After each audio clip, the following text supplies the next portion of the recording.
Thank you all for coming out today.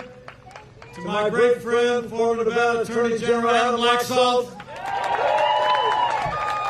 to Nevada Republican Party Chairman Mike McDonald,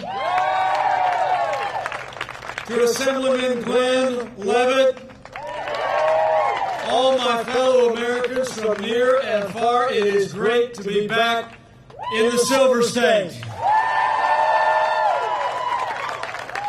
And what a joy it is to be traveling today with a Marine Corps mom, a school teacher, my wonderful wife of 35 years, and the best second lady of the United States this country has ever had. Would you join me in thanking Karen Patrick for who she is and all she does? Karen and I are thrilled to be with all of you here in Nevada today. But we're here for one reason and one reason only. And that is that Nevada and America need 4 more years of President Donald Trump in the White House. It's on, Nevada. We are 26 days away from another great victory for the American people, and the road to victory runs right through Nevada.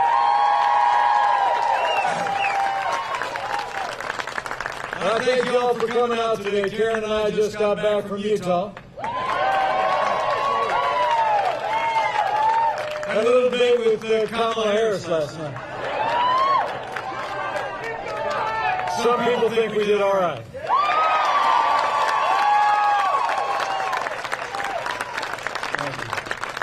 Let me be clear. Last night's vice presidential debate was not just a debate between two candidates. I think it was a debate between two visions.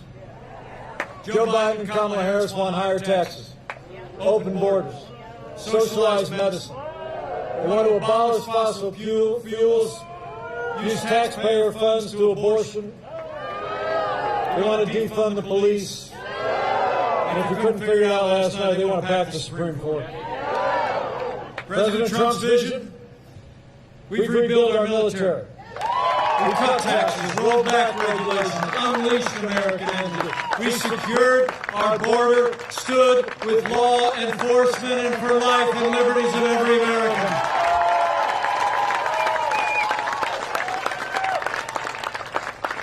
You know, a lot of talk this morning on TV about who won the debate. But I think when you compare the Biden-Harris agenda with what President Donald Trump has done and will continue to do for America, there's no question who won the debate. President Donald Trump won the debate hands down with an agenda that puts America first. And in 26 days, we're going to win another great victory when we re-elect President Donald Trump for 4 more years.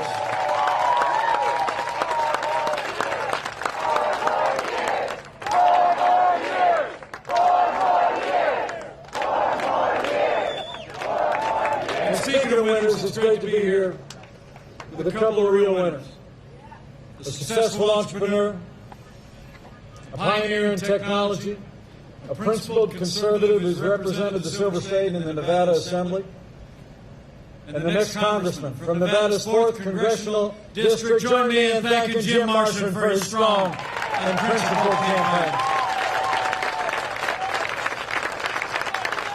It's also great to be here with a superstar, a small business owner, a family man, a superstar athlete who's actually worked with underprivileged children while he was studying for the law, and he is a man who is tough enough to take on the swamp in Washington, D.C. Join me in thanking the next congressman from Nevada's 3rd Congressional District, Dan Radimer.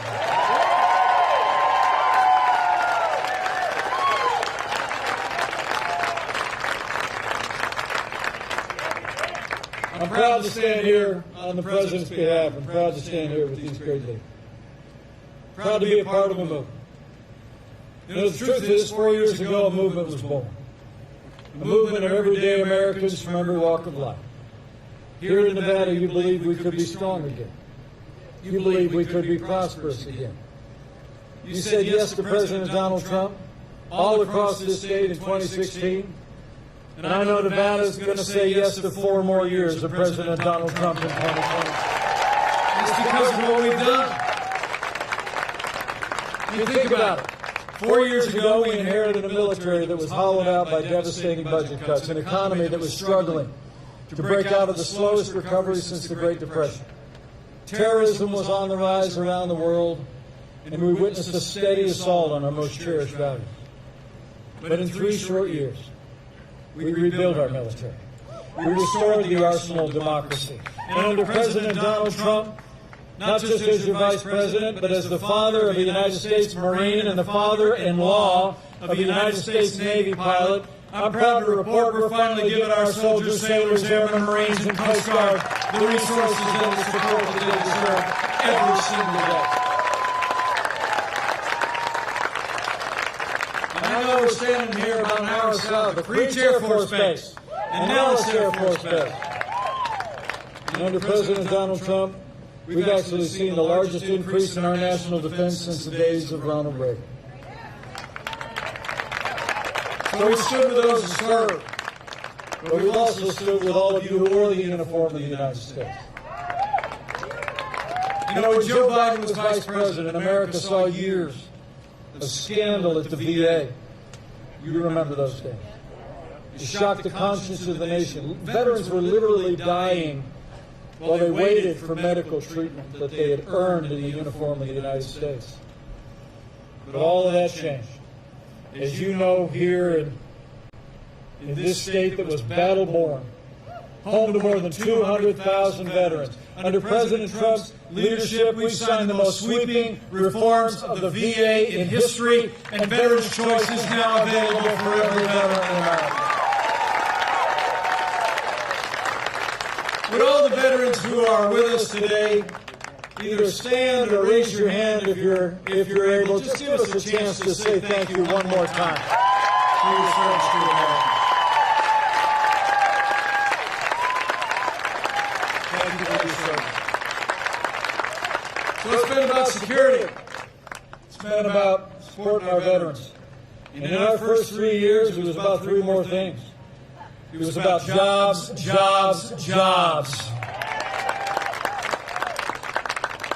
Where Joe Biden wants to raise taxes, President Donald Trump in our first 3 years cut taxes across the board, rolled back more federal red tape than any administration in American history, unleashed American energy, fought for free and fair trade, and in just 3 short years, businesses large and small created more than 7 million good-paying jobs, including 115,000 jobs right here in the Silver State. Wages rose across the board, fastest pace in 10 years, and they rose most rapidly for hard-working, blue-collar Americans. The forgotten men and women of America were forgotten no more. And here in the home of the legendary Hoover Dam, I'm proud to report that we've unleashed American energy like never before, and under the President's leadership. At a time when you hear the other side talking about abolishing fossil fuels, about banning fracking, they got their $2 trillion version of the Green New Deal. Under President Donald Trump, America's become a net exporter of energy for the first time in 70 years. We're energy independent now. And we're going to keep it that way with 4 more years of President Donald Trump in the White House. So we stood for our national defense, our veterans, our jobs, and American energy.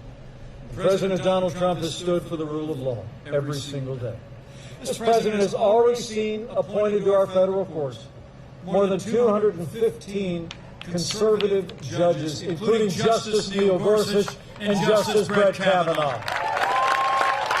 And I can tell you, they're all men and women who will uphold all the God-given liberties enshrined in our Constitution, like the freedom of religion, the freedom of speech, and the Second Amendment right to keep and bear arms.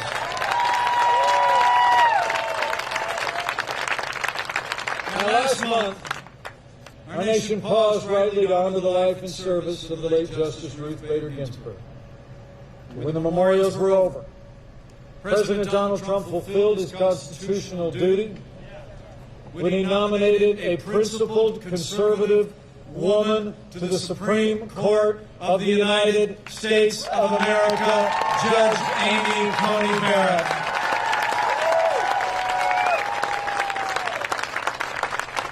And I can tell you, I'm a fan of Judge Barrett, and not just because she's from Indiana.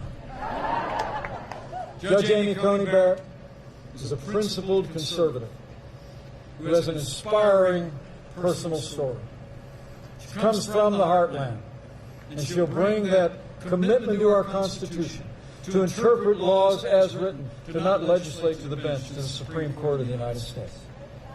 So after the Senate does their part, with hearings coming up early next week, their part to advise and consent, I know that Judge Amy Coney Barrett will be Justice Amy Coney Barrett, because Nevada, we're going to fill that seat.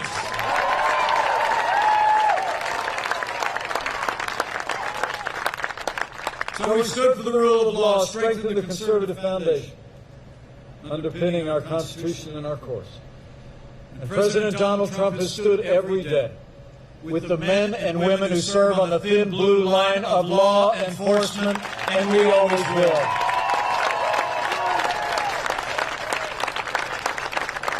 President Donald Trump and I know that the men and women who serve in law enforcement around this country are the best people in America, and they deserve the respect of every American every single day.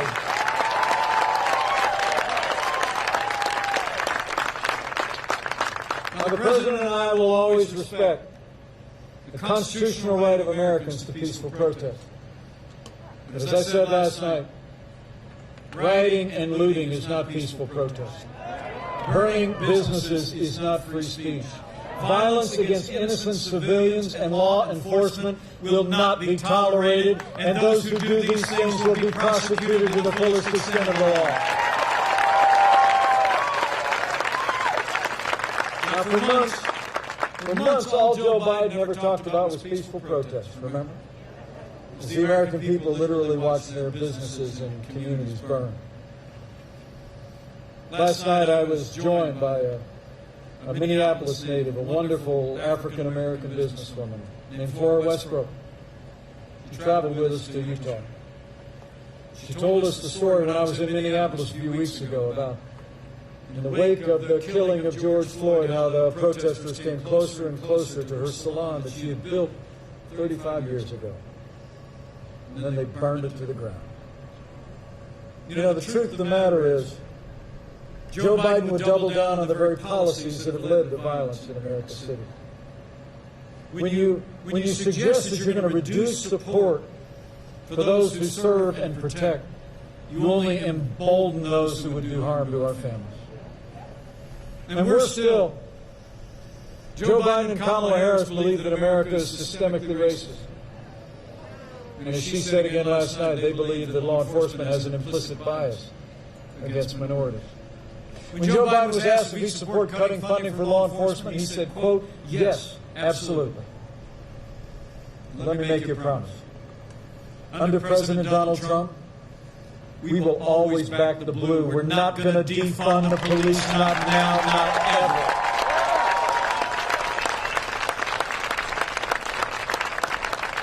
President Trump and I know we don't have to choose between supporting law enforcement and supporting our African-American neighbors. Under this president, we have done both for the last 3.5 years, and we're going to continue to support law enforcement and improve the lives, the jobs, the education, and the opportunities for African Americans and all of our minorities for 4 more years.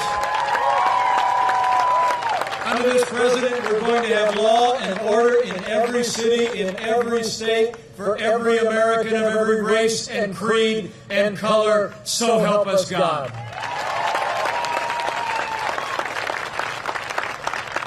Now, it's amazing to think all that we accomplished under this president in those first 3 years. They were years that we had a Republican majority in the United States House and Senate. So right after we made sure we got 4 more years of President Donald Trump, we got to make sure that Big Dan, Rodimer, and Jim Marshall are set to Congress in a new Republican majority that retires Nancy Pelosi once and for all.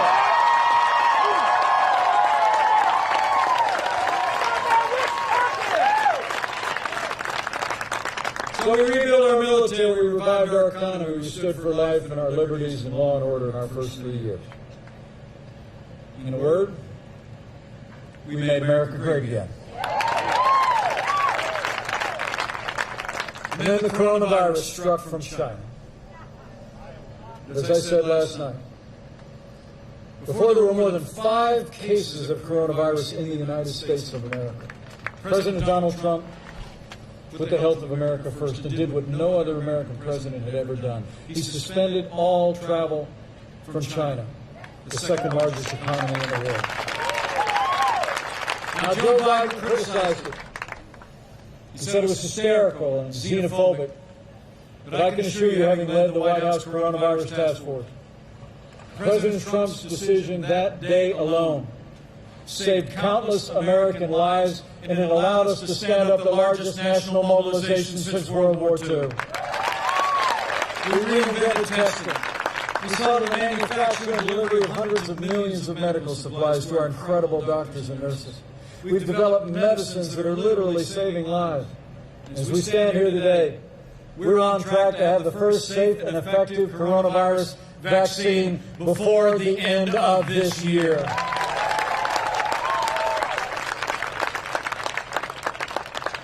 And let me just say on behalf of the President and the First Lady, how moved we've all been by the outpouring of prayers and support for both of them over this past week.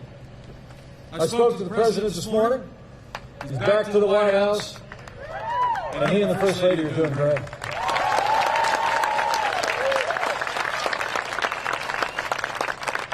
The medical care that they received, the medicines that they received are all a part of the national response that we've made available to people all across this country. And the outpouring of concern for our President and our First Lady was emblematic of the love and the concern and care that the American people have shown to neighbors and family members and friends and absolute strangers. So would you join me in just thanking all of the amazing healthcare workers who served our nation through this challenging time, and all those who cared, and those who suffered loss and struggle. So we're slowing the spread. We're protecting the vulnerable, and we'll keep saving lives. And we're opening up America again.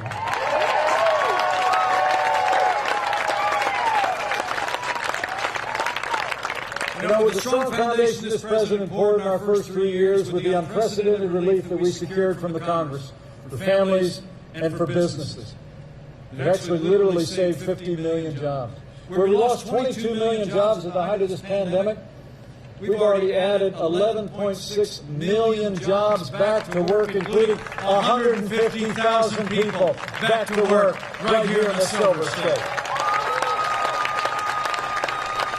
The American comeback is on. We're opening up America, and we're opening up America's schools.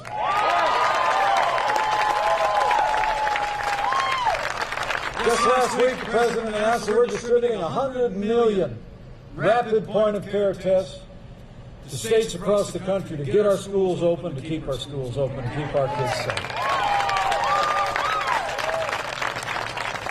So we've gone through a time of testing. But I came here today to say that in 26 days we're coming to a time for choosing. And the choice in this election has never been clearer. The stakes have never been higher. It's amazing to think in the middle of a global pandemic, Joe Biden wants to raise taxes by $4 trillion. You heard his running mate Kamala Harris say last night that they were going to only raise taxes on certain Americans, but Joe Biden said twice in the debate last week that on day one he was going to repeal the Trump tax cuts. I mean, the truth of the matter is, President Donald Trump cut taxes across the board. It gave middle-class families a $2,000 tax break. It increased income and wages by $4,000, and we're going to keep cutting taxes for the middle class for 4 more years. Joe Biden wants to bury our economy under an avalanche of red tape, including his own version of the Green New Deal, which is a whole lot like AOC's version of the Green New Deal.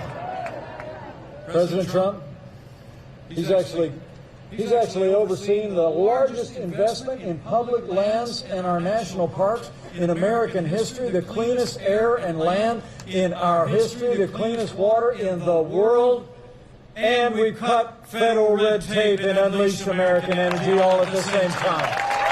We're going to keep doing it for 4 more years. Joe Biden is for open borders, sanctuary cities, free lawyers, and free health care for illegal immigrants. President Donald Trump, he kept the promises he made to the people of Nevada. We made record investments in border security. Mexico is doing more to secure their southern border and ours than ever before. And we've already built more than 300 miles of that border wall on the southern border of the United States. And with 4 more years, we're going to build it all. And when it comes to jobs and trade, the contrast couldn't be more clear. Under Joe Biden, his 47 years in Washington, D.C., we saw deals like NAFTA. You know, in the wake of NAFTA being signed into law in 1995, 60,000 factories closed, and many of those jobs went south of the border and overseas. And Joe Biden never lifted a finger to reform NAFTA. But thanks to the man who wrote The Art of the Deal, America got a better deal. NAFTA is gone, and the USMCA is here to stay. It's a huge win for American jobs and American workers. And where Joe Biden has been a cheerleader for communist China every day. Actually said it was a positive development to see the rise of China. To see China literally be half of our international trade deficit. From day one, President Donald Trump put China on notice that the era of economic surrender is over. And we're going to stand strong with China until they open their markets, respect American private property rights, and put American jobs and American workers the respect they deserve. So it's been about security and prosperity, but as I said earlier, it's also been about our most cherished values. And Joe Biden, Kamala Harris, and the Democratic Party actually support late-term abortion. And Joe Biden wants to use taxpayer dollars to pay for abortion all the way up to the moment of birth. And I'll tell you, I couldn't be more proud to serve as vice president to a president who stands without apology for the sanctity of human life. President Donald Trump is the most pro-life president in American history. And we will keep standing for life for 4 more years.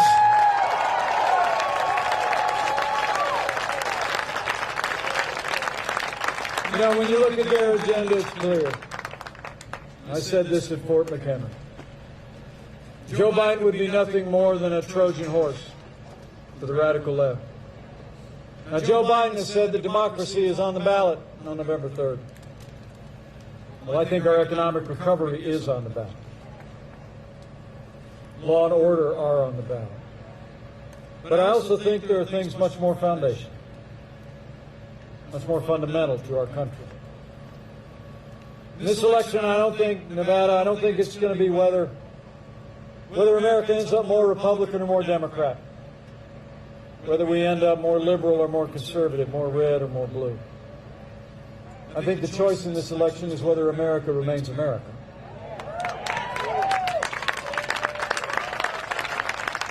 It's whether we're going to start a course based on our highest ideals of faith and family and freedom and patriotism and the American flag and the Constitution of the United States, or whether we're going to abandon that path and allow the radical left and Joe Biden and the Democratic Party to take our nation somewhere it's never been before.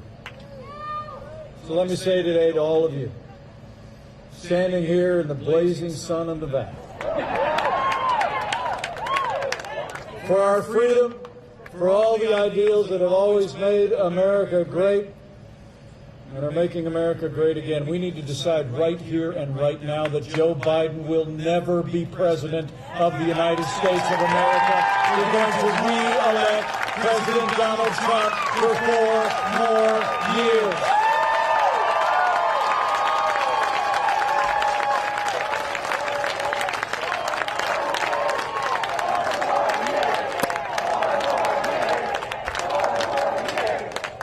You know, you're right. 4 more years means more jobs. 4 more years means more judges. 4 more years means more support for our troops and law enforcement. And it's going to take at least 4 more years to drain that swamp.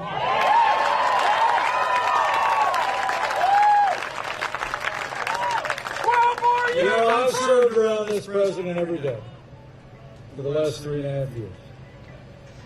And we've gotten to be very close friends. I've seen him when the cameras are off.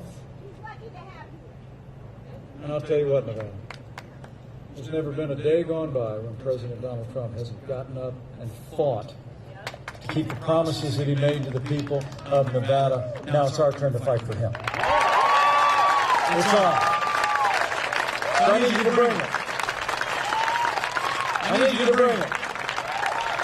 And not just you, but all of hundreds of people that were out on the road when I rolled in today. And freedom-loving people all across the Silver State. I want you to keep voicing your support. Talk to your neighbors and friends at work and at worship about all that we've done in the last 3 years, about the way this president has led us through this challenging year, and all that we have yet to do. Go tell the American people that the choice we face, and remind the American people the choice is in their hands. And when you do have faith, have faith.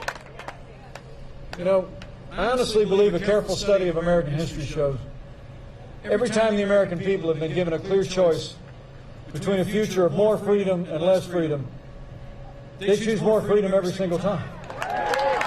So go out and talk to your neighbors and friends and have faith that if we present the cause of freedom to them in this election, that they'll stand with us. And if you're of a mind to exercise that other kind of faith in the next 26 days, I encourage you to do that too. I truly do. I mean, this is a challenging time in the life of our nation. It seems anymore like if you turn on the television, it's like that little girl asked me last night. It seems like it looks like there's more that divides us in America than unites us. But I've traveled all across this country over the last 3.5 years, and I can tell you, there will always be more that unites the people of this great nation than could ever divide us, and chief among those things is faith.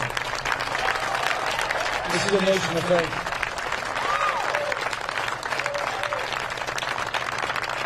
So if you're a person of faith, I encourage you to claim those ancient words that Americans have clung to through much more challenging times than we could even imagine. That if his people who are called by his name will humble themselves and pray, he'll do like he's always done in the long and storied history of this country.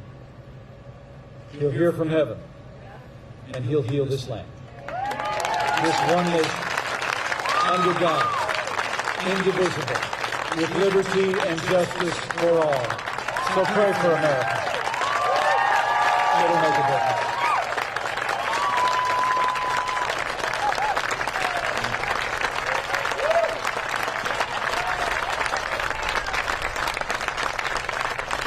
But thank you for this especially warm welcome. It's really great to be in Nevada, but Karen and I have a plane to catch. We're headed to Arizona, and then we're back to Washington, D.C. And I guarantee you, President Donald Trump is going to be back on the campaign trail before you know it. We're going to take this case to the American people every day. And I just know, with your continued support, every day between now and November 3rd, we're going to make Nevada and America stronger than ever before.